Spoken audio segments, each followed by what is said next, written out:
Hola, hola, ¿qué tal amigos? Mi nombre es Emilio Acosta, soy miembro de Venezuela Provincial.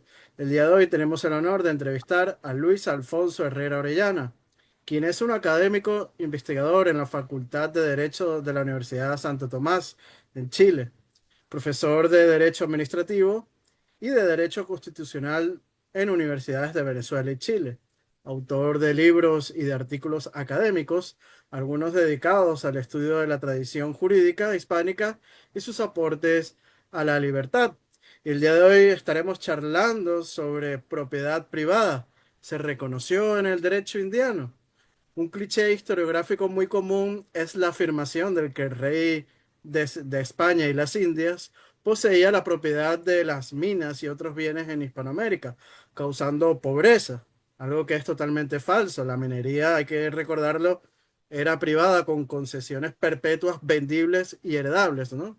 Se pagaba un impuesto, el quinto real, y las ordenanzas de la época otorgaban minas a descubridores, incluso extranjeros, como propiedad, ¿no? Está el ejemplo de Felipe IV concediendo minas de cobre en Naroa a perpetuidad a los antepasados de Simón Bolívar. Y algunas minas, como las de mercurio de Huancavelica, sí eran monopolio real, pero por su valor estratégico. En las minas del Potosí había 577 concesionarios en el siglo XVII, incluyendo indígenas y criollos. Y de todo esto y mucho más, pues estaremos hablando con Luis el día de hoy. Así que sin más, bienvenido a tu casa, Luis, a Venezuela Provincial. Muchas gracias, Emilio. Un gran gusto nuevamente estar aquí conversando contigo ahora sobre este tema de la propiedad en el derecho indiano. Sí, un tema que justamente hemos charlado en múltiples ocasiones y que gracias a Dios pues lo has desarrollado y lo vamos a traer hoy para el público, ¿no? Y la primera pregunta no podía ser otra, sino hay que recordar que la propiedad territorial en la América Española presenta una gran diversidad de formas, desde la comunal primitiva derivada de la vida tribal del indígena, hasta la privada dentro de la más sólida concepción nacida del derecho romano. Háblanos un poco de ello, Luis. Sí, bueno, lo primero es partir afirmando frente a la pregunta de si hubo propiedad o no en el derecho indiano, es decir, en ese derecho que se aplicó a los territorios americanos de la monarquía hispana durante los 3 siglos, ¿verdad?, de vínculo entre la península ibérica y el continente americano.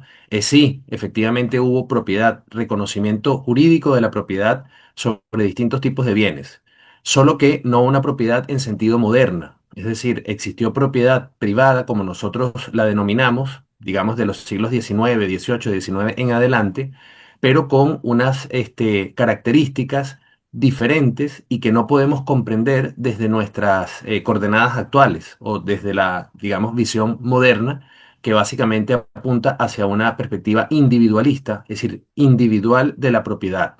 Y entonces nos cuesta muchas veces entender que puedan existir, como de hecho existen también en nuestra época, propiedades, ¿verdad?, que no sean individuales, sino comunitarias, comunes o de un grupo de personas. Y pongo dos ejemplos contemporáneos muy rápido, como pueden ser la propiedad horizontal de las personas que viven en edificios, ¿verdad?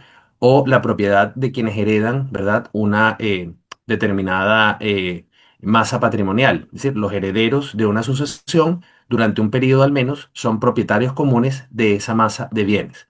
Y son formas de propiedad privada, porque lo privado no tiene que ver con lo individual, lo privado tiene que ver con el límite que en primer lugar coloca a otras personas, ¿verdad? Respecto de la posibilidad de usar, gozar y disponer de eso que es privado, independientemente que sea individual o que sea comunitario. Entonces un límite a otros privados o particulares y un límite a la autoridad política. Es decir, no puede la autoridad política caprichosamente tomar decisiones sobre el uso, gozo y disposición de eso que es privado. Bueno, a partir de esa aclaratoria, yendo a tu pregunta, efectivamente, desde la conquista vamos a observar que se van a ir generando durante esos 3 siglos distintas formas de apropiación por parte de los ocupantes de los territorios, tanto los, digamos, que ya estaban en América cuando llegan los europeos y específicamente los hispanos, como, digamos, quienes se van a ir asentando progresivamente durante el proceso de conquista y de urbanización, ¿verdad?, de ocupación territorial y poblacional de estas tierras. Y eso, por supuesto, se va a observar primero respecto de las tierras, que eran el bien fundamental, el más importante desde el punto de vista económico, de producción. también sobre las minas que ya tú has mencionado, y por último sobre lo que serían los bienes muebles en general, ¿verdad? Aquellos que son, se pueden trasladar de un lugar a otro, como pueden ser maquinarias, como pueden ser semillas, como pueden ser, digamos, bienes para la producción o también bienes de uso y consumo personal, ¿verdad? Las edificaciones sobre las tierras, los materiales, etcétera. Entonces, es importante en primer lugar, Emilio, partir por quizás matizar, sino derribar un mito, ¿verdad? O aclararlo. Y es que eso de, bueno, es que las tierras eran propiedad, digamos, algo así caprichosa de los monarcas desde la conquista hacia adelante, ¿sí? Hacia las mal llamadas independencias. Bueno, la verdad es que sin entrar en detalle, porque se nos va el programa en esto, la discusión sobre los justos títulos de posesión sobre las tierras americanas ya nos da una idea de la complejidad de este tema y de los matices que hay que hacer respecto de quién puede hacer qué sobre las tierras y demás bienes en los territorios americanos. ¿Por qué? Porque es que en esta empresa, digamos, de poblar y de evangelizar el territorio americano, la monarquía no estaba sola, estaba con la iglesia católica. Y de partida, la solución que se le va a dar a cuál es la justicia, digamos, de esa ocupación que va a ir desarrollando la monarquía hispana, tiene que ver con unas bulas, ¿verdad? Que se entregan a partir del periodo de la conquista o de los inicios de la conquista para justificar esa ocupación. Pero de allí en adelante, como tú sabrás muy bien, Emilio, se da una discusión respecto de si estos son justos títulos suficientes o hay que buscar otro tipo de justificación. A lo que voy, no entro en la discusión que se va dando y que llega, por supuesto, hasta Bartolomé de las Casas, involucra a Francisco de Vitoria, etcétera, es que hubo una preocupación por respetar la propiedad y porque si el rey iba a tener algún tipo de título, ¿verdad? O la corona sobre estas tierras, no podía ser arbitrario ni injusto, sino que tenía que estar justificado por un lado, ¿verdad? Jurídicamente, y allí lo que también tú señalas sobre el derecho romano, sobre el derecho castellano que se va desarrollando a partir, digamos, de una evolución del derecho romano y del ius común europeo, va a tener mucho peso. También la tradición del derecho natural, que en última instancia descansa en Aristóteles y en Tomás de Aquino. Entonces, primero para asignar esos títulos y segundo, Emilio, que es algo muy importante y que los modernos no tenemos claro, la finalidad de la propiedad. ¿Ah? Nosotros hemos individualizado esto totalmente y ahí hay que hacer un balance de pros y contras. Bueno, la finalidad solo la va a fijar cada individuo.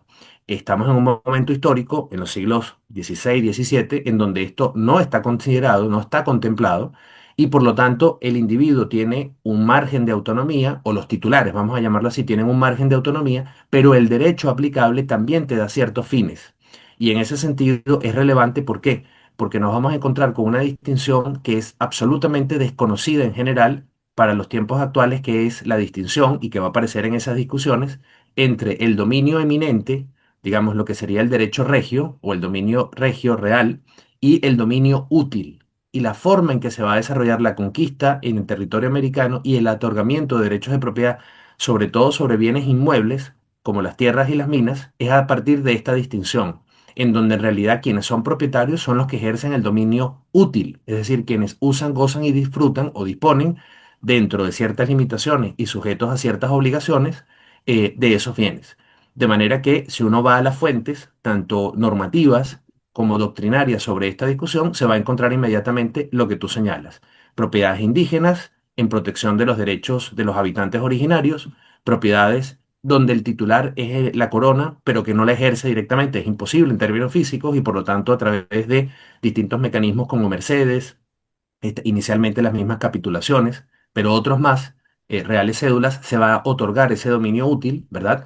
Y luego, por supuesto, el respeto a la propiedad que llamaríamos hoy privada sobre los bienes muebles, porque efectivamente no estamos en un periodo histórico en donde algo así como que, bueno, el rey tiene por objeto apropiarse de todo para subyugar. Aquí estamos hablando, y con esto termino la intervención, de una empresa misional, como distintos historiadores han calificado por lo que comentaba de que la iglesia siempre está, y la cristiandad en definitiva, acompañando a la monarquía. Es decir, aquí de lo que se trata es de mejorar las condiciones de vida que se han encontrado, más allá de que también se busca oro, más allá de que también se busca beneficios para la corona, efectivamente, pero hay una misión que se va sobreponiendo y que sirve de contrapeso, y que aquí en el tema de la propiedad aparece muy claramente, digamos, evidenciada, ¿no? Un autor muy influyente en Venezuela, Luis, es Carlos Rangel, ¿no? Que fue un gran intelectual, hay que reconocerlo, aunque en este tema se dejaba influenciar un poco por la leyenda negra antiespañola, que curiosamente él criticaba también, por cierto.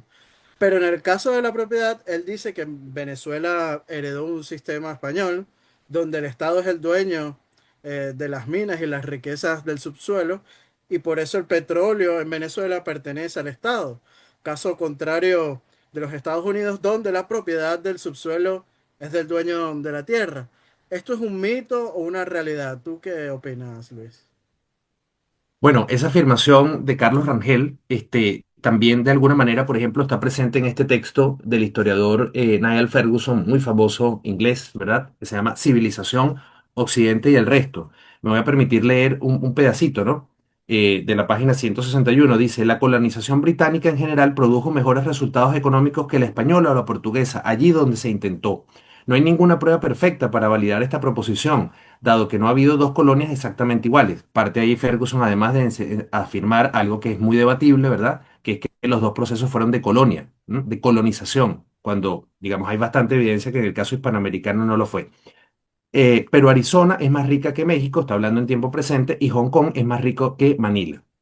De modo que quizás la colonización británica de México y Perú habría dado mejores resultados a largo plazo que la española, produciendo en última instancia una especie de Estados Unidos de Centro y Sudamérica.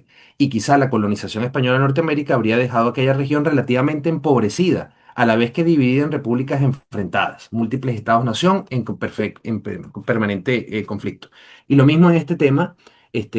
Álvaro Vargas Llosa, en este texto Rumbo a la Libertad, no lo leo para no invertir el tiempo en esto, pero también tiene afirmaciones similares respecto de que son las instituciones, ¿verdad?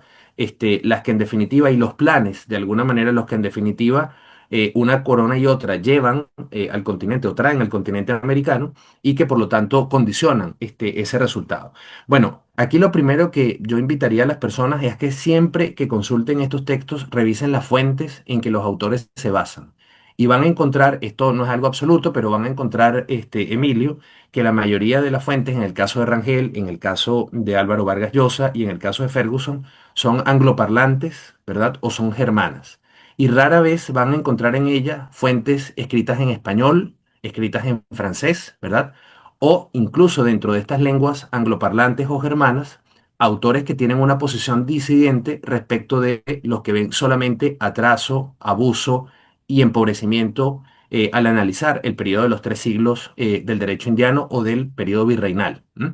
Entonces no hay debate, sino que hay una visión única, uniforme y definitiva. Y esto hay que cuestionarlo. ¿Por qué?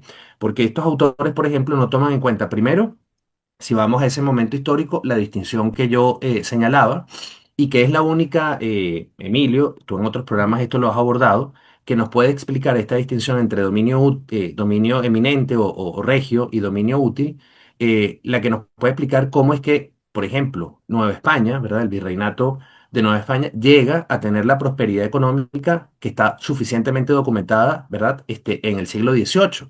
Es decir, esto no es un invento, eso no aparece mencionado en ninguno de estos textos ni en otros que hablan del tema económico en las Indias. Tampoco, digamos, podría explicar, bueno, cómo en general, por ejemplo, en una capitanía general pequeña como la de Venezuela, cosa que está también documentada, el siglo XVIII, a través de una serie de factores, llegó a tener, digamos, una prosperidad importante. Entonces, esto se silencia y básicamente lo que se plantea es que, bueno, el rey tenía, digamos, capricho absoluto, más que discrecionalidad o potestad, capricho absoluto. Y la verdad es que no es así. Primero porque a quienes menos les convenía entrar, a diferencia de nuestras repúblicas, que sí les ha convenido hacer ese jueguito, ¿verdad? De entregar y quitar, entregar y quitar, entregar y quitar títulos, ¿ah? No le convenía porque los impuestos derivaban ya de allí, los aranceles derivaban ya de allí.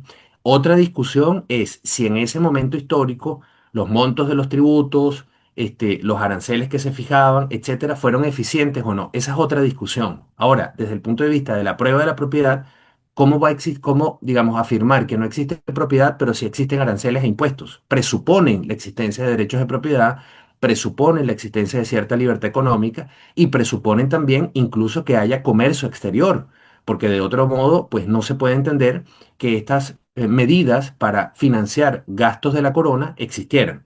Entonces, esto que se dice respecto de la propiedad en general, no, porque es que se entregaban títulos que eran precarios. Bueno, ya va. Tú hace un momento mencionabas en la introducción el tema de ciertas minas que eran estratégicas, pero si es que eso existe hasta los tiempos actuales y ha existido en todo país, porque lo conversábamos, creo, previo en estos días a la grabación del programa. Es decir, es un poco, digamos, infantil o inmaduro, por decirlo menos, pensar que ha existido históricamente alguna comunidad política en donde la autoridad, el gobierno, no se reserve la titularidad o la administración, digamos, por distintos regímenes jurídicos de ciertos bienes, de ciertas actividades, porque estamos en un contexto internacional en donde hay riesgos, peligros, amenazas, conflictos, y por lo tanto tú necesitas tener un margen desde el punto de vista político, no desde el punto de vista politiquero o ideológico, político, para poder enfrentar cualquier contingencia. ¿M? Pensemos hoy en día que estamos en un contexto de globalización y de inversiones extranjeras. Claro, los estados muy bien las inversiones extranjeras, pero siempre, desde los más desarrollados a los menos, siempre tienen mecanismos de contención. ¿Para qué? Para que el día de mañana tu país no termine siendo tu territorio, tus recursos, etcétera, propiedad íntegra de capitales o de empresas que tienen su sede en otros estados-nación, porque podrías terminar siendo hipotecado. Entonces, estos límites siempre han existido. Otra discusión es en qué medidas son razonables o no, o prudentes o no. Más adelante voy a poner un ejemplo actual de Chile. Pero el punto es que la verdad es que estas ideas de que no, es que habían unas instituciones que permitían un atraso total y luego eso pasa a las repúblicas, como decir, el problema de las repúblicas es que continuaron, ¿sí? Esa tesis de que hay una continuidad desde el punto de vista del derecho, a nivel de derecho público sobre todo, constitucional y administrativo, del periodo monárquico al periodo republicano. Pues la verdad es que, digamos, no lo es desde el punto de vista de su ejecutoria, porque, con esto cierro también, los gobernantes de las repúblicas entendieron, a diferencia de los reyes que entendían, uno, me interesa que eso produzca porque de ahí deriva mi financiamiento, dos, me están evaluando desde allá arriba y si yo cometo arbitrariedad contra los indígenas o cometo arbitrariedad contra mis súbditos, respondo personalmente y por lo tanto yo no quiero un escenario malo para mí, para mi familia, para mis descendientes, aunque esto nos pueda sonar hoy en día casi imposible de creer. Bueno, esos límites no los tienen los gobernantes, lamentablemente, en muchos casos, o en la generalidad de los casos, que entran en el siglo XIX hispanoamericano, sino que lo que ven es el botín fácil, el ingreso fácil, el privilegio, el beneficio personal a corto plazo, porque yo después me desentiendo y me voy de esto. Y a mí nadie me va a juzgar ni aquí ni arriba. ¿Ah? Entonces, el factor del derecho natural, el componente teológico, explica mucho también el funcionamiento que tuvo con sus más y sus menos ese sistema de propiedad y que además, cuando pasa a las repúblicas, no pasa por arbitrariedad de los anteriores o tontería de los que vienen a ejercer el poder político, sino que pasa porque políticamente esto es inevitable y sobre eso podemos volver en un momento. Y es interesante porque hay un dicho que dice que el que venga que arree, ¿no? Porque no nos importa absolutamente nada lo que va a pasar más adelante. Y también otro ejemplo importante es lo que se da hoy en día con las tierras raras, ¿no? De cómo muchos gobiernos que se dicen capitalistas, pues lo controlan porque es un material que es estratégico, ¿no? Pero siguiendo en esta línea de las minas, Luis, ¿qué características tenían las concesiones mineras en la época hispánica como su perpetuidad o transferibilidad? Sí, fíjate, aquí voy a leer un texto muy breve de un historiador del derecho chileno, el profesor Jaime Eizaguirre, que le dedica en su texto Historia del Derecho, un capítulo importante al derecho indiano, y hay un par de secciones, una sobre la propiedad, ¿verdad? Que es bien, bien interesante y que se consigue en internet, así que invito a quienes tengan interés a que lo busquen, completo el libro en digital, Historia del Derecho. Y en la sección del derecho minero, él, al igual que otros, acá en Chile es un área del derecho muy, muy estudiada. Por ejemplo, está el profesor Alejandro Vergara Blanco, tiene este texto que es Sí, su tesis sí, doctoral, perdona, Principios y perdona que te Sistemas. interrumpa. Para que el público que nos ve, Chile tiene unas minas de cobre de las más importantes del mundo. Efectivamente, efectivamente. Por eso, digamos, es tan, digamos, un tema tan, tan central acá, ¿no? Decía que el profesor Vergara en este libro, que es su tesis doctoral, Principios y Sistemas del Derecho Minero, dedica un capítulo amplísimo al estudio del derecho, de la legislación minera en Indias, ¿no? Y al igual que el profesor Izaguirre que antes mencionaba. Entonces, leo un pedacito para comentar lo que me preguntas.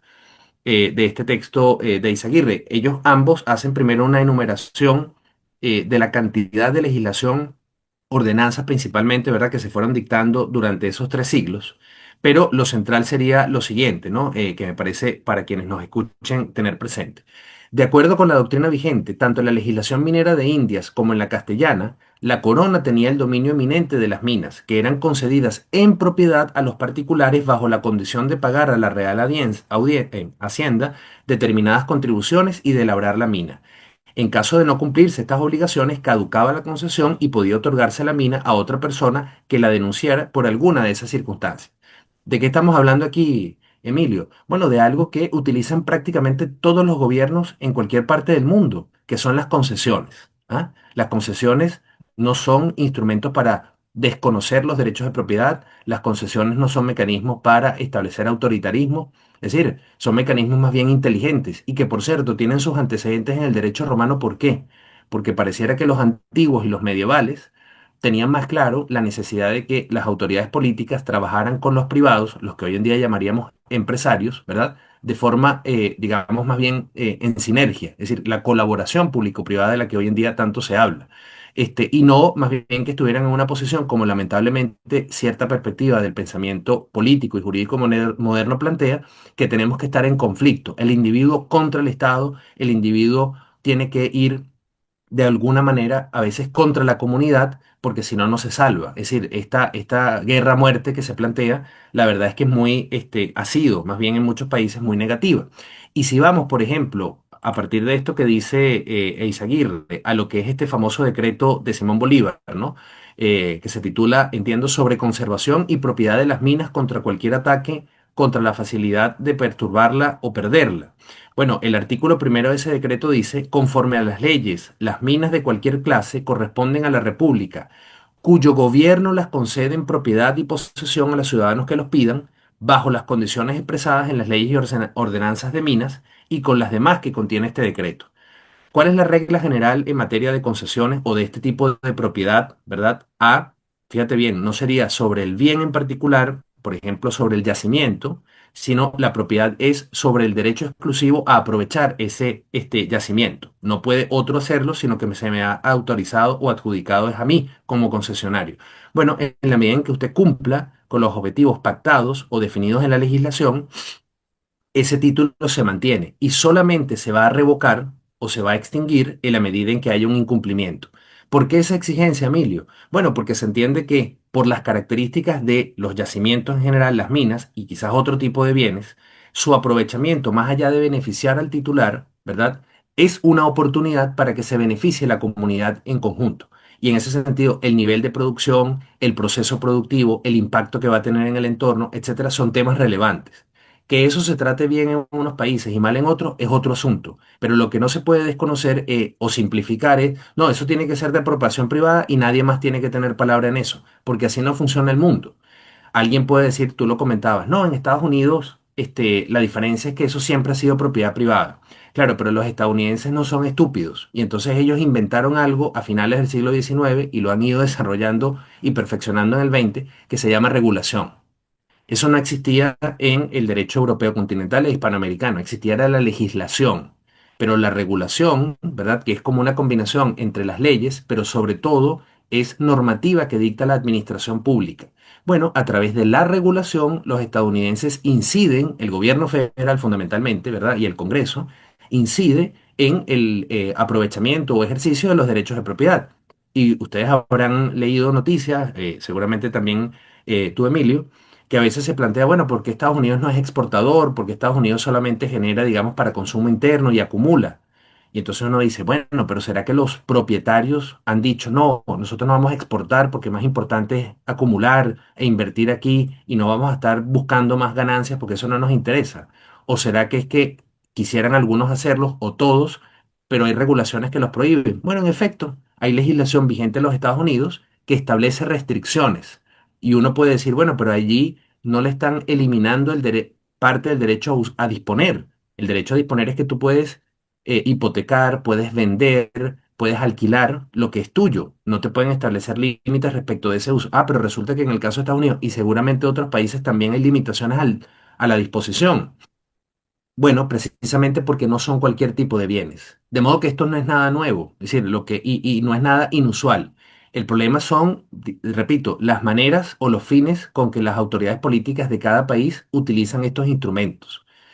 Pero es injusto desde todo punto de vista, y yo diría una muestra más bien de insensatez, decir que es que esto se inventó en el periodo hispano de los virreinatos y era para saquear, era para explotar, era para ser arbitrario, y eso los heredamos y por eso es que estamos como estamos, ¿no? Es que no lo hemos sabido utilizar, que es algo distinto. Voy a insistir un poco más en este tema porque me apasiona bastante, ¿no? Lo de las minas. Porque muchos de los que critican de que, claro, el gobierno, mejor dicho, la corona, se reservaba los derechos del subsuelo, algo que lo contradice es la propiedad en sí de la mina, porque se podía transferir. Y ahí está el caso de las minas de Aroa de Simón Bolívar que yo cité al principio.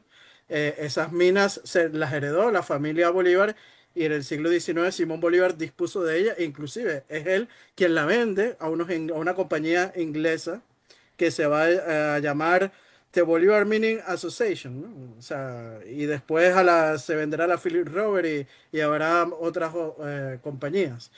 Pero aquí vemos cómo la propiedad puede venderse, puede arrendarse y puede transferirse, ¿no? Es una gran, digamos, contradicción a aquellos que dicen que no existe la propiedad privada en las minas.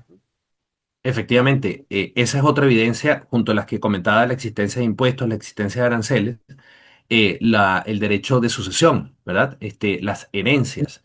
Y dentro de ellas, estos derechos a la explotación de un bien cuyo dominio eminente corresponde a la corona. Allí está, digamos, la evidencia de que sí existían derechos de propiedad, pero de nuevo, uno tiende a confundir, y eso se explica sobre todo quienes no estén en el ámbito del derecho, aunque dentro del ámbito del derecho también hay unos cuantos que lo confunden. No, es que es propietario el que es dueño del bien. Fíjate que esa es una concepción, Emilio, muy apegada al antiguo derecho romano. El derecho de propiedad en el derecho romano era sobre bienes específicamente, ¿no?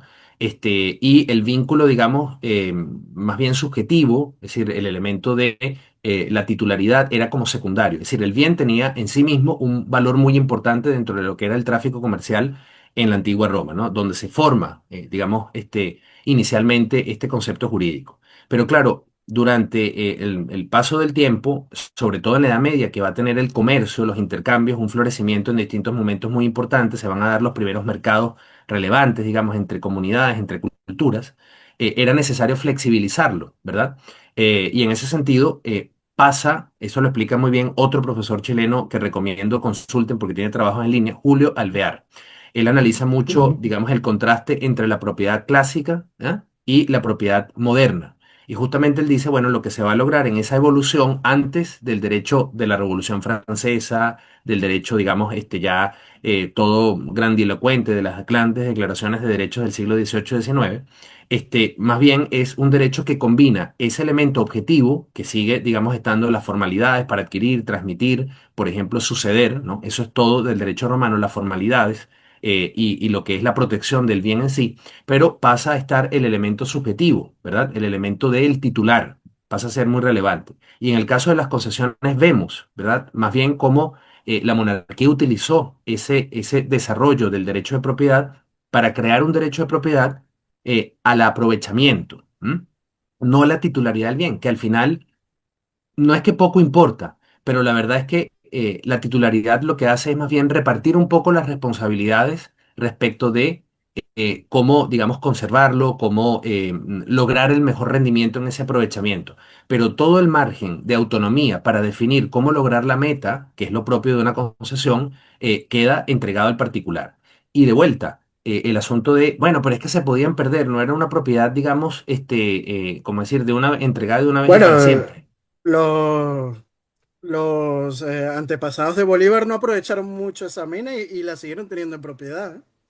Bueno, claro, porque ahí entonces lo que era bastante complejo en esa época era lo que hoy día llamaríamos la fiscalización del cumplimiento de las obligaciones de esa concesión, que es supervisar efectivamente que los resultados sean los que se pactaron o los que están definidos en la legislación aplicable. Pero digo, frente a este argumento de que no, es que no eran como ustedes están sosteniendo a perpetuidad. Bueno, lo era en la medida en que tú cumplías. Si hay un incumplimiento, bueno, eso terminaba. ¿Por qué? Porque el interés público, que en esa época se denominaba el bien común, ¿verdad? El beneficio de la comunidad, más allá del beneficio que tú particularmente como titular de la concesión tengas, no se está cumpliendo. Y a mí lo que me interesa desde una perspectiva misional, desde una perspectiva evangelizadora, que también estaba presente, es que la calidad de vida de las personas pueda ir a mejor, ¿ah? No solamente el tema, por supuesto, de los impuestos, de los aranceles y los demás beneficios para la corona. Entonces, digamos, no es nada extraño y no sé si ahora o en la Que, siguiente perdona que te pregunta, interrumpa, Emilio, que sí. para fiscalizar tiene que haber un interesado en hacer una denuncia. Y si no lo hay, pues obviamente no va a venir nadie a fiscalizar esa mina, ¿no? En esa época, claro. Claro. Fíjate, mira lo que dice el artículo, el numeral 24 del artículo 19 de la vigente Constitución en Chile sobre el tema de las minas. A mi entender, es un ejemplo de continuidad. Y veamos que en el caso de Chile, el aprovechamiento del cobre no es un fracaso. Otro problema es que en Chile tienen una empresa estatal en la que se discute mucho si debería seguir existiendo o no. Pero el modelo de aprovechamiento, bueno, aquí hay concesionarias de distintas partes del mundo y no he escuchado yo que hayan problemas respecto de los derechos de propiedad reconocidos. Fíjate lo que dice la Constitución. El Estado tiene el dominio absoluto, que corresponde a esa idea del dominio eminente o real, exclusivo, inalienable e imprescriptible de todas las minas, comprendiéndose en estas las covaderas, las arenas. Bueno, hace una relación, ¿verdad? Dice, más abajo, corresponde a la ley determinar qué sustancias de aquellas a que se refieren el inciso precedente pueden ser objeto de concesiones de exploración o de explotación. Dichas concesiones se constituirán siempre por resolución judicial, es decir, que interviene otro poder, no solamente el Ejecutivo, y tendrán la duración, conferirán los derechos e impondrán las obligaciones que la ley exprese. La concesión minera obliga al dueño a desarrollar la actividad necesaria para satisfacer el interés público que justifica su otorgamiento. Su régimen de amparo, bueno, luego dice otras cosas. Y más adelante, que es lo que me interesa, el dominio del titular sobre su concesión minera está protegida por la garantía constitucional de que trata este número. ¿Y cuál es esa garantía constitucional? El reconocimiento del derecho de propiedad y la expropiación como garantía. Porque esto es otro que a veces uno lee en los textos. No, es que se podían expropiar. Bueno, pero es que la expropiación es una garantía del derecho de propiedad. Es decir, es lo contrario a que llegue la autoridad política y diga, ¿sabes qué? Como yo tengo armas, tengo un ejército y tú no, te quito eso y no te pago nada. La expropiación es el pago del justo precio por aquello que tú, en nombre del bien común, del interés general, vas a tener que vender, no regalar, no donar, ¿verdad? A la autoridad para desarrollar algún tipo de obra pública. Entonces ahí tenemos en el caso de la Constitución chilena, lo que de una u otra manera, probablemente con menos precisión jurídica por el momento histórico, operó respecto de las minas en el caso de la monarquía hispana. ¿Y quién podría decir hoy en día que en Chile no se reconocen los derechos de propiedad respecto de las concesiones mineras? Sería un atrevimiento muy tonto el hacer eso. Es excelente eso que acabas de decir porque las expropiaciones son un instrumento jurídico que puede ser positivo en favor del beneficio general. El problema es cuando se hacen expropiaciones arbitrarias sin sentido como ocurre en Venezuela, ¿no? Y al final se perjudica a la sociedad. Pero bueno, eso es otro tema. Otro tema también muy interesante con respecto a la propiedad es el de las tierras comunales, ¿no? De lo que los indígenas gozaban en época hispánica, cómo se protegía la propiedad comunal indígena en la América Española durante el periodo hispánico y qué medidas específicas tomó la corona española para preservarla frente a las usurpaciones de peninsulares y criollos, Luis. Sí. Otro tema muy importante que, bueno, que quizás ha sido en los últimos tiempos un poco más abordado, por ejemplo, entre otros textos, está el del profesor Julio Enche, sobre las leyes de Indias en particular, ¿no? Buena Le parte de ese mandamos texto. un saludo a Julio que siempre está pendiente de ver los programas. Sí, que ha estado acá contigo, sí. Bueno, ese trabajo es muy importante porque se enfoca específicamente en examinar cuáles eran las normativas o cuáles fueron las normativas de protección a las comunidades originarias, como hoy en día se le denomina, los pueblos indígenas en el continente americano, ¿no? Sobre esto habría varias cosas que decir. Yo voy a, para ser sintético, a seguir lo que otro autor que me parece interesantísimo tener presente, porque es muy pedagógico al momento de entregar la información, es el profesor Oscar Cruz Barney de México. tiene un manual sobre derecho indiano muy interesante, una historia, mejor dicho, sobre el derecho indiano. Y en la parte sobre propiedad indígena, él comenta, entre otras, las siguientes cuestiones, ¿no? De ese texto estoy en la página 268. Él dice, la propiedad indígena, las tierras indígenas se incorporaron a las estructuras españolas con criterios y medidas agrarias diferentes a las prehispánicas, con reconocimiento de la propiedad de los indios sobre sus tierras y variación de la distribución de acuerdo con el grado de desarrollo cultural de las poblaciones indígenas. Las autoridades virreinales se encargaron de reorganizar la situación de las diferentes etnias, las concentraron en unidades urbanas a partir del año 1500 y les otorgaron nuevas tierras. Bueno, a partir de allí él hace, digamos, una relación interesante, ya voy a volver a él, sobre el modo en que se reconoce, hablábamos al principio del programa sobre esta discusión que hubo respecto de los justos títulos y luego cómo Francisco de Vitoria en algún momento participa de esa discusión y precisamente aborda con más detalle el tema de la propiedad de los habitantes originarios de los pueblos indígenas, pero claro, no lo hacen en términos de propiedad individual, lo hacen en términos observando la realidad, que la forma de vida era comunitaria en estos casos y que por lo tanto se justificaba el que el régimen de aprovechamiento siguiera esa realidad y no imponer, digamos, una visión que además en ese momento histórico tampoco estaba extendida, ¿no? El de la propiedad como un derecho subjetivo individual, ¿no? Antes lo he mencionado.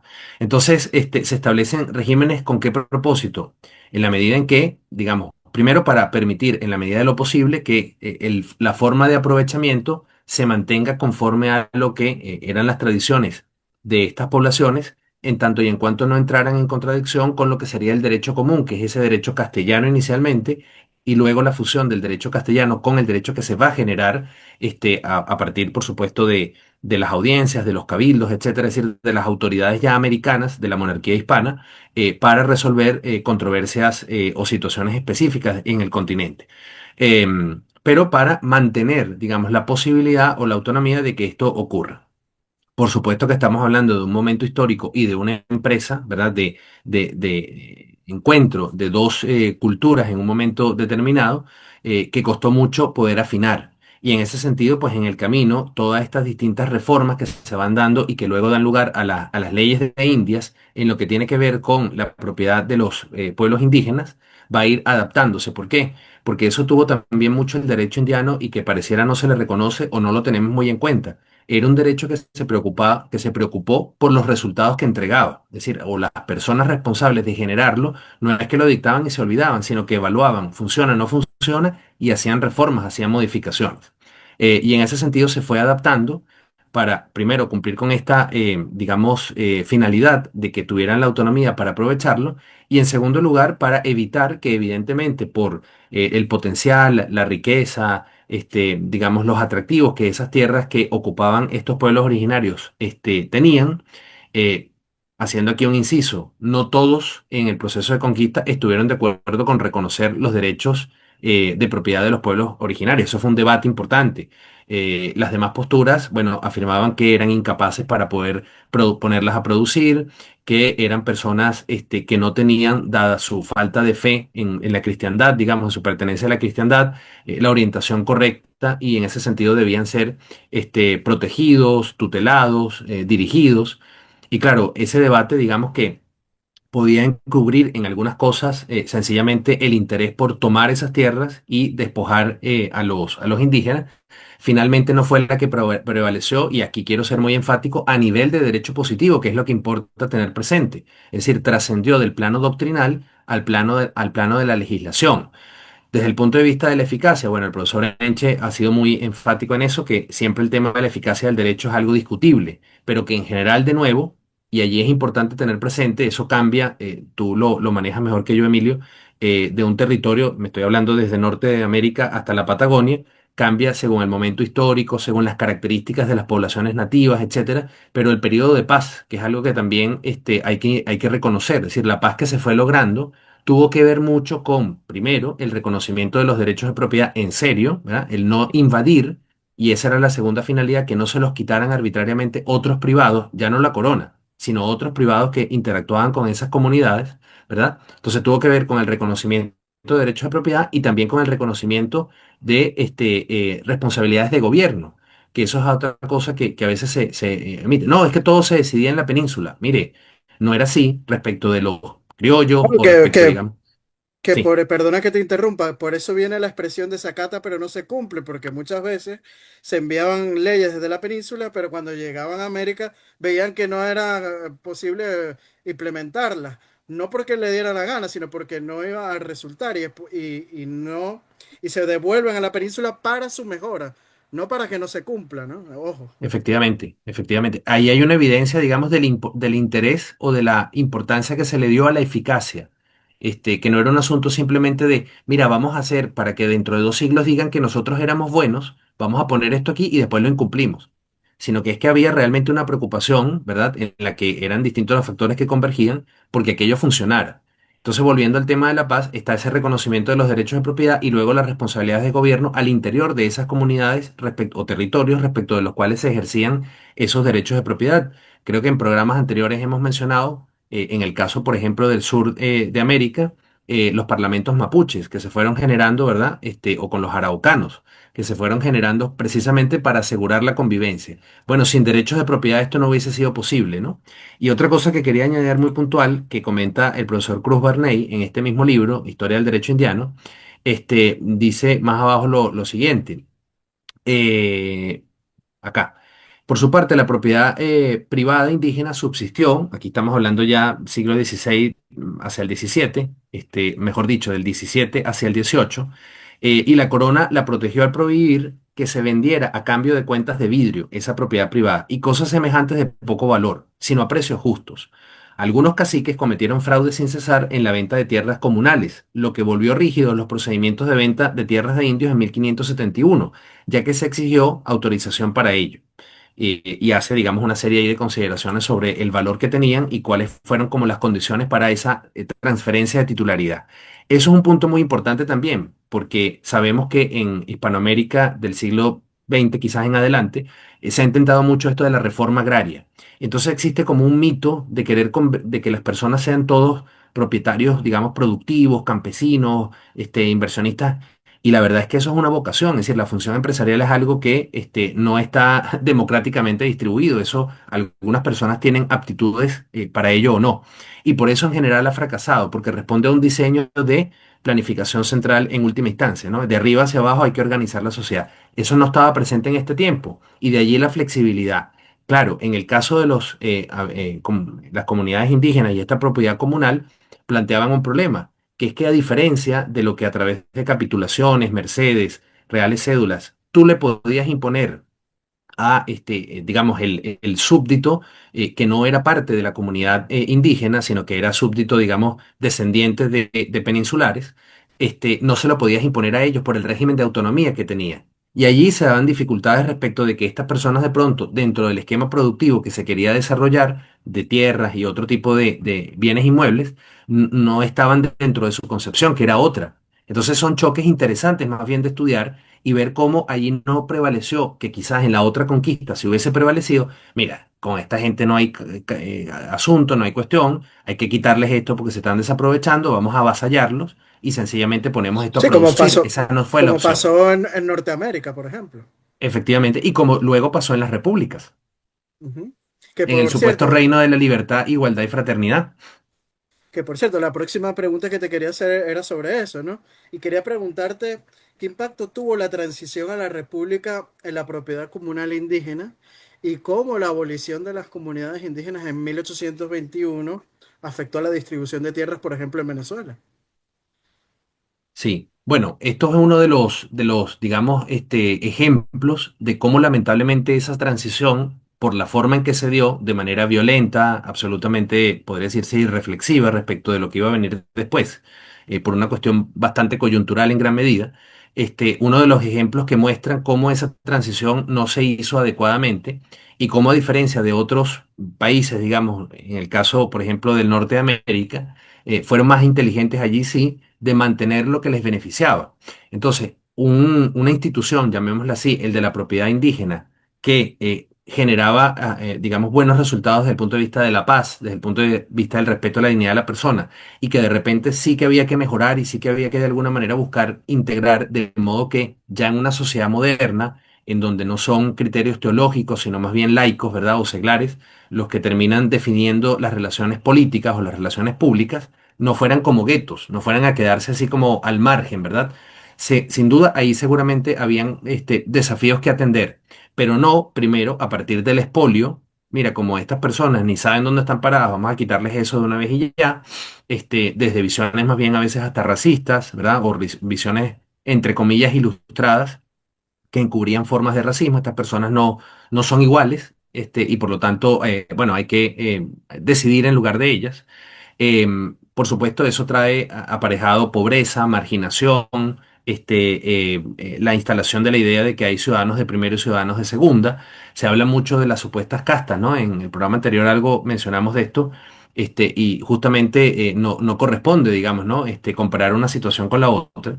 Lo cierto es que esa institución se pierde en nombre de una propiedad privada que supuestamente es común a todas las personas ahora consideradas ciudadanas, ya no súbditos, sino ciudadanos. Pero la verdad es que cuando uno va a la práctica, ese programa liberal de reconocer derechos de propiedad no se da en la práctica. ¿Por qué? Porque, a mi entender, de una manera bastante, digamos, de mala fe, ¿m? Los que van gobernando en Venezuela y en otros países en realidad no están comprometidos con ese proyecto, digamos, de generar derechos de propiedad sobre las tierras, sino que más bien a propósito de la guerra y de toda la inseguridad jurídica, de la incertidumbre que se genera respecto de los títulos de propiedad, respecto de quiénes eran dueños efectivamente o no de las tierras y otros bienes, bueno, entonces empiezan más bien allí sí las reparticiones caprichosas, arbitrarias, precarias, ¿sí? Donde esta parte de la población seguramente lleva la peor parte porque evidentemente no es parte, de hecho, en gran medida, como también se ha examinado en programas tuyos, los indígenas no estaban de acuerdo en general o no estuvieron de acuerdo con la ruptura con la corona, entre otras cosas porque tenían ese cálculo, ¿no? O anticipaban que esto podía ocurrir y fue lo que efectivamente ocurrió, porque en realidad no había compromiso con esas ideas de que todos fueran propietarios, ¿ah? Sino que solamente los ganadores de la guerra y sus descendientes o quienes le fueron sucediendo tuvieran, digamos, como ese dominio. Y luego todo este régimen de la propiedad eminente y de la propiedad útil, salvo para los extranjeros, Emilio, es posible que, digamos, a los ingleses, a los holandeses, en fin, extranjeros que comenzaron a invertir después que se da la Ujú. fragmentación, ¿verdad? Y casi la balcanización de nuestros países. Bueno, cuando comienzan a invertir, es posible que a ellos sí les respetaran los derechos de propiedad por un interés, digamos, económico y también para evitar un conflicto armado como el que casi hubo en Venezuela a principios del siglo XX, ¿no? Por no pagar o por no cumplir con lo pactado. Pero a los nacionales no. Y eso, digamos, en los tiempos del periodo monárquico, ese tipo de distinciones, no, vamos a preferir a los extranjeros que a los propios, digamos, no estuvo planteado. Entonces, lo que hay que decir, además es que se pierde la institución de la propiedad comunal de los pueblos indígenas o de las comunidades indígenas, es que la propiedad privada en el periodo republicano tarda mucho en ser reconocida. En algunos países podría preguntarse todavía si se ha reconocido efectivamente o no, pero además se pierde otra cosa, y cierro con esta idea.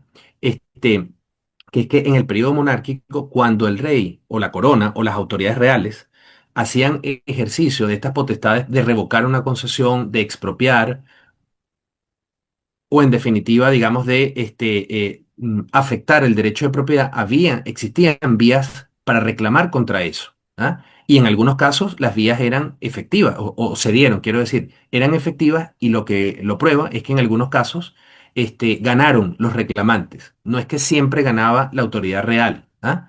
Bueno, esa protección a la propiedad, por ejemplo, entre otros derechos, va a quedar en las repúblicas hispanoamericanas en general, quizás con la excepción de México, que lo restablece me parece a principios del siglo XX, en muchos casos va a quedar es para la segunda mitad del siglo XX. Imagínate, siglo y medio en la cual las vías de reclamación judicial que fueron usuales en el derecho indiano dejaron de existir. Y eso tiene una explicación muy simple. Los que se apoderaron del botín no querían que los perturbaran. Entonces yo no quiero poder judicial aquí diciéndome que yo me agarré a algo, que le tengo que devolver algo, le tengo que indemnizar a alguien. Es, digamos, algo que cuesta entender e incluso aceptar, pero es la verdad, es decir, las repúblicas fueron concebidas como una oportunidad para generar riquezas personales y no para pensar en el bien común ni en la comunidad política. No, y cabe resaltar también, Luis, que hoy en día, en pleitos de tierra, muchas comunidades indígenas, sobre todo en México y en Estados Unidos, sacan sus títulos de tierras otorgados por los reyes de España para reclamar justamente la propiedad de aquellas tierras que le fueron arrebatadas durante la época republicana, ¿no? Eso siempre hay que traerlo a cotación. Pero bueno, cambiando un poco el tema de la propiedad comunal indígena, vamos a otro tipo de propiedad, ¿no? Que también es un tema interesante que se da en las repúblicas, pero también en la España liberal, en la España peninsular, en el siglo XIX. Se trata del tema de la desamortización de las tierras de la iglesia. ¿Cómo afectó esta desamortización a la sociedad de los nuevos estados? Sí, bueno, ese es otro tema muy interesante y que normalmente se estudia poco, ¿no? A pesar de que sí hay trabajos muy buenos publicados al respecto, ¿no? Según he podido ver, el tema de la desamortización de los bienes que fueron en épocas anteriores donados, entregados, ¿verdad? A la Iglesia Católica y a órdenes religiosas. De nuevo, esto hay que entenderlo, no como que, mira cómo se pagaban y daban el vuelto los poderosos, sino que está dentro de un contexto cultural de evangelización, de promoción del cristianismo. A diferencia, digamos, de otras manifestaciones del cristianismo, la de la Iglesia romana, es decir, del catolicismo, por lo menos hasta esa época histórica, uno podría decir que ya después del siglo XIX en adelante se han dado adaptaciones, los concilios, en fin, pero era una visión, una perspectiva universalista, de predicar y de llevar un modo de vida basado en la dignidad de la persona, en la igual dignidad de los seres humanos, a todo territorio a donde se fuera. Y en ese sentido, pues se da el contexto de estas entregas o esta acumulación de bienes por parte de la iglesia en general y de órdenes religiosas que, por supuesto, seguramente en la historia vamos a encontrar gobiernos, digamos, papales y decisiones dentro del mundo de la Iglesia Católica y de las propias órdenes religiosas que podremos considerar contradictorios con esta finalidad general que he mencionado. Pero simplemente pensemos en lo que, por ejemplo, congregaciones como la Compañía de Jesús, entre otras, hicieron, ¿verdad? En el territorio americano y en otras partes del mundo donde fueron a evangelizar, a predicar.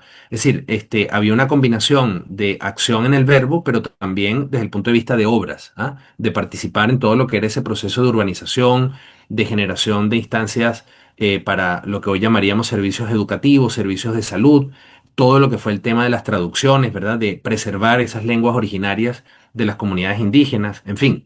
Entonces, digamos que uno puede entender o habría que entender antes de juzgar y condenar por qué la iglesia llegó a tener esa cantidad, digamos, de bienes, ¿verdad?, de administrar y las órdenes religiosas. ¿Qué pasa? Cuando bajo las ideas ilustradas del siglo XVIII, fundamentalmente la ilustración francesa en este caso, los criollos, ¿verdad?, de los distintos países y como tú bien has señalado, los liberales, en el caso de la España peninsular, deciden que hay que ir en la vía de, si no romper radicalmente la relación, ¿no? O la coincidencia entre Estado y religión, sí por lo menos acotar mucho la influencia que la Iglesia Católica tenía en las decisiones gubernamentales. Eso es algo que también vale la pena estudiar con objetividad, es decir, el tema del patronato, ¿no? Todas estas relaciones que habían entre las autoridades políticas, primero monárquicas y luego las republicanas con la Iglesia Católica. Eso es un problema, ¿verdad? Que efectivamente había que ir seguramente evolucionando, depurando, adaptando, pero luego entonces se cae en el tema de la propiedad y lo que se ve como, bueno, es que las repúblicas, o en este caso en España, digamos, estos gobiernos que querían ir o hacia una monarquía constitucional, o hacia algún tipo de forma republicana de ejercicio del poder, necesitaban ello en nombre del interés general. Entonces se comienza a simplificar todo esto de, bueno, vamos a tomar estas tierras para enfocarlas en lo que es la república, en lo que es la igualdad, en lo que es la inclusión, en fin, supuestamente un programa liberal, ¿verdad? Para colocar dentro del comercio esas tierras. Pero en general, esto lo que terminó siendo en muchos casos fue, en primer lugar, una toma violenta sin pago de justo precio, es decir, una expoliación, ¿verdad? No una expropiación, simplemente bajo amenaza, pues, a quienes eran los titulares, con aquella expresión de que eran de manos muertas. Entonces, puede ser que en algunos casos esas tierras no estaban, o esos bienes, perdón, en general, tierras incluidas, no estaban siendo aprovechadas, pero se tira la imagen de que, bueno, es que esto estaba solamente para que ellos saciaran su apetito, digamos, de avaricia, de privilegios, etcétera.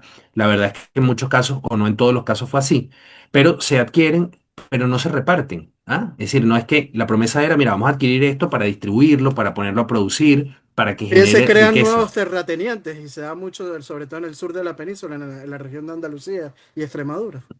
Eso es lo que termina lamentablemente ocurriendo. Es decir, como ya esa idea de comunidad política se ha roto y entonces lo que empiezan a aparecer son las apetencias de poder. Yo tengo, digamos, este mérito por tal guerra, por tal batalla, o porque en definitiva, bueno, nosotros somos los que estamos conduciendo esta, digamos, revolución, ¿verdad? Este borrón y cuenta nueva, esa idea siempre tan negativa de la hoja en blanco. Vamos a escribir como nos dé la gana en ellos, cómo es que vamos a hacer de aquí en adelante.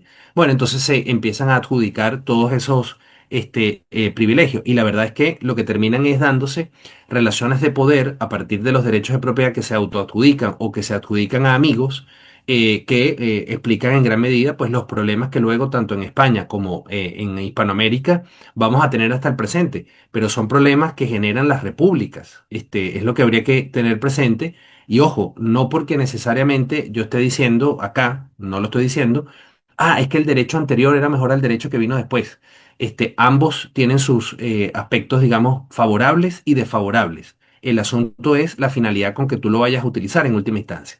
De poco te sirve tener una constitución que proclame muchos derechos, pero en el fondo tú lo que tratas a tus semejantes es como unos, digamos, unos siervos a los que engañas y a los que le dices todo eso, pero para luego beneficiarte tú sin ningún tipo de rendición de cuentas y de responsabilidad. Bueno, eso fue un poco lo que terminó ocurriendo. La iglesia pierde la capacidad de tener esa incidencia social. Por ahí hay un texto muy interesante que consulté en su momento para mi tesis doctoral, que trata este tema de las desamortizaciones o la desamortización, que es sobre cómo decae, Emilio, en el siglo XIX español, lo que luego se va a llamar en el siglo XX la actividad de servicio público. ¿Por qué? Porque todas esas prestaciones en salud, educación, atención a los menesterosos, a los más pobres, el socorro, en definitiva, la beneficencia, en buena medida la realizaba la iglesia e instituciones privadas aliadas con la iglesia con base en esos bienes que fueron objeto de expolio. Y claro, cuando eso, por un lado, se quita, se roba y se distribuye malamente, y por otro lado, prácticamente se margina a la iglesia de las tareas, digamos, de asistencia social, bueno, ese siglo XIX es muy pobre. Y muy rápidamente se dan cuenta que metieron la pata, que no era por allí, y que entonces comienzan, ¿no? Un poco a tratar de corregir la plana. Pero la verdad es que son dos decisiones, la de desconocer radicalmente la propiedad comunal, o comunitaria indígena, por un lado, y la de expoliar de esa manera los bienes de la Iglesia Católica y de órdenes religiosas en general, no condujo a buenos resultados, sino justamente a lo que tú dices, a privilegiados, que es lo contrario, no solamente al derecho indiano, sino también y sobre todo al derecho liberal, se supone, de las repúblicas del siglo XIX en adelante. No, y algo muy importante es que no solamente afectó a las repúblicas hispanoamericanas, vemos, como hemos comentado últimamente, que la España del siglo XIX, esa España liberal, también fue afectada. En general fue catastrófico para todos los territorios de lo que fue la monarquía hispánica, ¿no? Y bueno, ya estamos llegando al final de este podcast, Luis, de verdad que ha sido todo un gustazo. Y la última pregunta no podría ser sino la primera que nos hicimos. Propiedad privada. ¿Se reconoció en el derecho indiano? Sí, se reconoció bajo los códigos, bajo las ideas y bajo, digamos así, la institucionalidad que en ese momento histórico o que durante esos siglos se conocía y se fue desarrollando. No podemos pretender que coincide exactamente con lo que es una propiedad privada entendida del siglo XX, sobre todo en adelante, quizás un poco desde el siglo XIX, ¿verdad? Que es una propiedad individual, que está centrada, digamos, en la voluntad y en la soberanía de cada individuo. Ahí hay una discusión muy grande que a mí me parece muchas veces tiene algo de ficción, que es que la propiedad individual basta para que la sociedad pueda en su conjunto generar bienes y servicios que generen calidad de vida e inclusión. La evidencia muestra lo contrario, Emilio, que uno no puede pretender que únicamente por voluntades individuales esos objetivos comunes se logren y que hace falta a esos talentos, a esa autonomía y a esa libertad individual, sumarle un marco institucional que por distintas vías, por vía del derecho, por vía de las políticas públicas, por vía del fomento, ¿verdad?, generen condiciones para que eso efectivamente se dé. Por ejemplo, no basta la propiedad privada individual para que tengamos energía eléctrica, para que tengamos agua potable, para que tengamos transporte terrestre, telecomunicaciones. Hace falta una combinación de factores donde lo que en el derecho indiano observamos es que eso estaba considerado y no se entendía que era un enemigo de la libertad. Nosotros estamos entrampados pensando que toda regulación y que toda legislación es abolir la libertad individual en materia de propiedad y no es cierto. Entonces, creo que hay que primero entender a partir de las fuentes normativas y doctrinarias que sí hubo propiedad privada, pero que en los términos en que en ese momento histórico se entendía y que la evidencia de que hubo es lo que conversamos: sucesiones, impuestos, aranceles, comercio, prosperidad y sobre todo, digamos, esa posibilidad de paz, que fue tan prolongada que con hambre, con discriminación, con violencia y con pobreza no se hubiese, digamos, podido sostener, ¿no? Entonces, a pensar un poco de la caja, fuera de la caja, perdón, y sobre todo a tener cuidado con las fuentes que leemos, como las que mencionamos al principio del programa, que yo no digo que no haya que leer ni mucho menos, pero que hay que contrastar, porque de lo contrario nos quedamos con una visión siempre, digamos, muy unilateral y un poco prefabricada de lo que fue ese periodo indiano. Así es, y como yo siempre digo, los derechos de uno empiezan donde terminan los derechos del otro, y sin eso, pues una sociedad simplemente no va a funcionar. Así que bueno, Luis, de verdad que ha sido un gustazo hablar de este tema, un tema que me encanta y me fascina, como has podido ver en todos estos programas que hemos grabado juntos, y me alegra muchísimo que hayas podido desarrollarlo y que viene, me contaste un trabajo escrito, un proyecto muy pronto, ¿no? Sobre este tema. Y bueno, las cámaras de Venezuela Provincial son todas tuyas para despedirte de nuestro público. Claro que sí, estamos embarcados en ese trabajo de poner por escrito estas ideas con el rigor correspondiente. Y bueno, agradecerte una vez más, Emilio, por la invitación. Para mí siempre es un gran gusto, un orgullo, un honor poder conversar contigo, aprender siempre de estas conversaciones y de tus programas. Y bueno, muy agradecido con quienes nos escuchen y quienes contribuyan a difundir este contenido. Pues a la orden y ojalá que nos veamos pronto en un nuevo tema, en un nuevo programa acá en Venezuela Provincial. Mucho éxito, igual para ti siempre. Muchísimas gracias, Luis. Bueno, el orgullo es mutuo, ¿no? Poder intercambiar estas ideas. Y también recordarle a la gente que si les gustó este video, darle me gusta y compartirlo para así llegar a más personas. Nuestros artículos de investigación histórica los publicamos diariamente en nuestras redes sociales, como lo son Instagram y Facebook de Venezuela Provincial. No dejen de suscribirse a ellos y también suscribirse a nuestro canal de YouTube y darle a la campanita para que estén informados de todo el material que subimos a nuestro canal de YouTube. Si quieren ser mecenas o patrocinantes de nuestro proyecto de divulgación histórico, pueden hacerlo a través del Patreon de Venezuela Provincial. Con tan solo €1, Luis, lo que puede costar una lata de refresco en un supermercado, pues ya nos están ayudando mucho en esta labor de divulgación histórica. Aprovechamos para enviarle un fuerte saludo y abrazo a nuestros mecenas y patrocinantes, como lo son Gabriela Arrieta, Juan Cristóbal García, Lomeli Sam, Domingo González, Miguel Curvelo y los miembros de nuestro canal de YouTube África del Valle y Antonio Maraquián, que esa es otra forma también de apoyarnos, haciéndose miembros de nuestro canal de YouTube. Así que bueno, Luis, te mando un fuerte abrazo hasta el otro polo del mundo, ¿no? Hasta Santiago de Chile y hasta Así la es. próxima oportunidad. Chao, chao. Igualmente. Adiós.